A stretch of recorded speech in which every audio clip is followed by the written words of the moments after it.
So I just wanted to do a fun video of what if the mouse was at its historically correct BR instead of the BR that it is in the game, because in the game the mouse is at a much higher BR against a lot of tanks that it was never intended to come across. Technology that wasn't even around during that time period, fighting ATGM, Sheridans, all sorts of things that were much more developed later on compared to when the mouse was developed and built around 1944.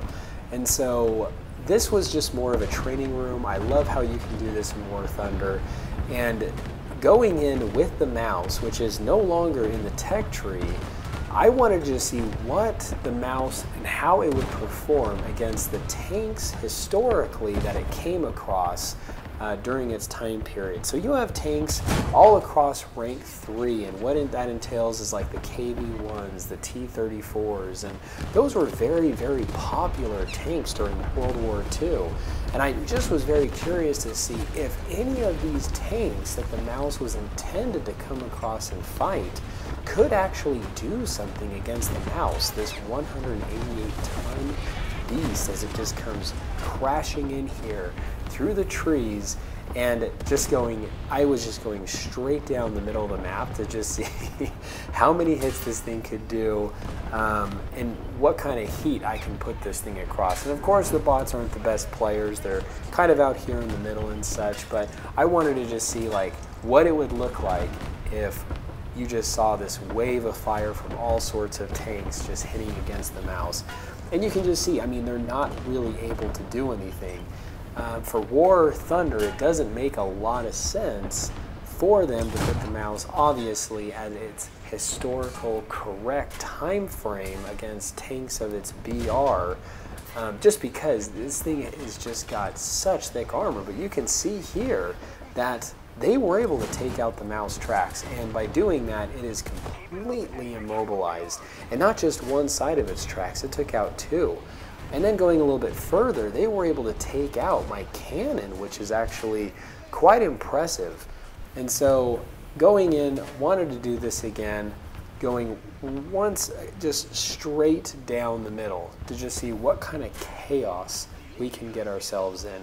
And right at the beginning, this was actually a bit more impressive, being much, much further away this time, they were still able to take out my cannon.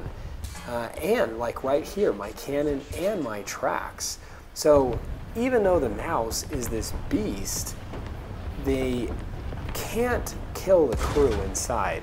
These tanks of the time period, like the KV-1s, the T-34s, don't have the firepower to get through a lot of that thick metal to damage and kill the crew and really do what's necessary to take the tank out. But honestly, if we're going off of complete realism, the fact that these Russian tanks are able to knock out the mouse's tracks and cannons is really enough to have knocked out the mouse.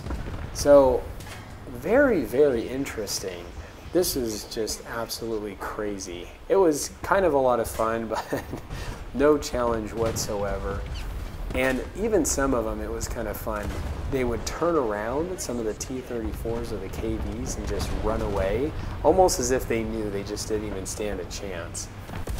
So, yeah, I mean, I don't know. Like, if the mouse was in its historical BR, typically, yeah, by taking out a crew's, taking out a tank's crew is what leads to destroying a tank in War Thunder.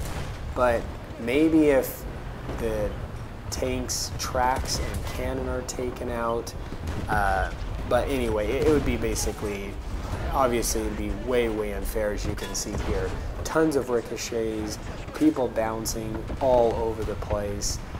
And so, I don't know, I just thought this would be really fun to show and demonstrate what the mouse would be like against its historical BR compared to the actual BR that the mouse is in War Thunder. So I hope you guys enjoyed this vid. This is the Muffin here. You guys stay cool and keep tanking.